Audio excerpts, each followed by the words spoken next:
الحي القيوم اللہ وہ معبود برحق ہے کہ اس کے سوا کوئی عبادت کے لائق نہیں.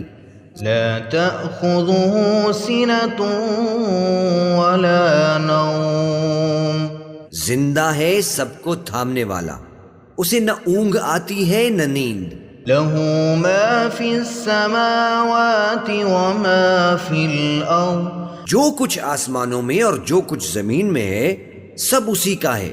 من ذا الذي يشفع عنده إلا بإذنه کون ہے کہ اس کی اجازت کے بغیر اس سے کسی کی سفارش کر سکے؟ يعلم ما بين أيديهم وما خلفهم جو کچھ لوگوں کے روبرو ہو رہا ہے اور جو کچھ ان کے پیچھے ہو چکا